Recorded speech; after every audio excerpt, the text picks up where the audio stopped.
Di monitor kecelakaan di McD. Di monitor. Di motor korban, kondisi ke motor korban. Motor baru, Beat. Motor baru. Di monitor kecelakaan nih.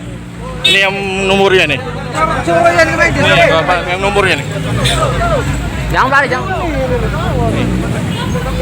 Ini yang nomornya nih. Plat BG 88. Plat BG 88. Cahyo kati satu lagi di monitor. Saya ada kati lagi korban meninggal di tempat. Korban dibawa ke rumah sakit umum. Ini motornya motor baru Beat. Sudah yang. Tenang, Bay. Tenang. Sabar. Enggak boleh, Bay. Biarlah. Untuk bukti. Biarlah tanggung jawab. Jangan dimakan. Di monitor ya. Sudah lah. Kau ngebut. Dibakar juga kati kuno, dibakar kati. Kati kunonya. Sudah. Korban jadinya udah kati sadar lagi. Sudah. Ini mobil. Ini ada ya.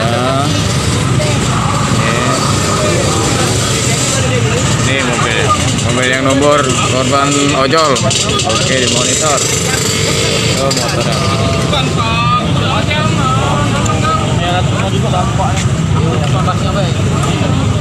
Ya. Ini ada komunitas.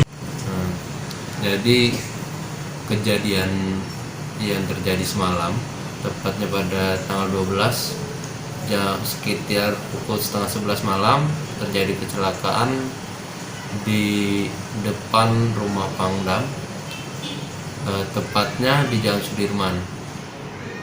Itu kejadiannya antara motor dan mobil, berarti beruntun. Jadi kronologinya, mobil dari arah Simpang Caritas menuju Simpang Skip melaju dan menabrak kendaraan motor dari arah Simpang Skip ke arah Lorong Kulit yang ingin berbelok ke kanan. Kemudian dari situ mobil yang menabrak awal itu laju menabrak mobil di depannya lagi. Beruntun jadi Bang? Beruntun jadi. Ini korbannya mengalami luka apa Bang? Korban dari pihak motor mengalami luka berat dan sekarang lagi dirawat di rumah sakit. Kendaraan motor berapa orang Bang? Kendaraan motor sendiri. Sendiri. Untuk mengendarai mobil yang menabrak juga sendiri. Kerusakannya Bang? Kerusakannya kendaraannya, mobilnya rusak, motor rusak. Kemudian untuk sekarang masih dalam proses. Motor diamankan di mana Bang? Di pos TKP Lantas. Sekarang korban di rumah sakit mana Bang? Di Caritas. Sementara korban di Caritas. Terima kasih Bang. Jangan lupa subscribe, share, komen, dan like ya.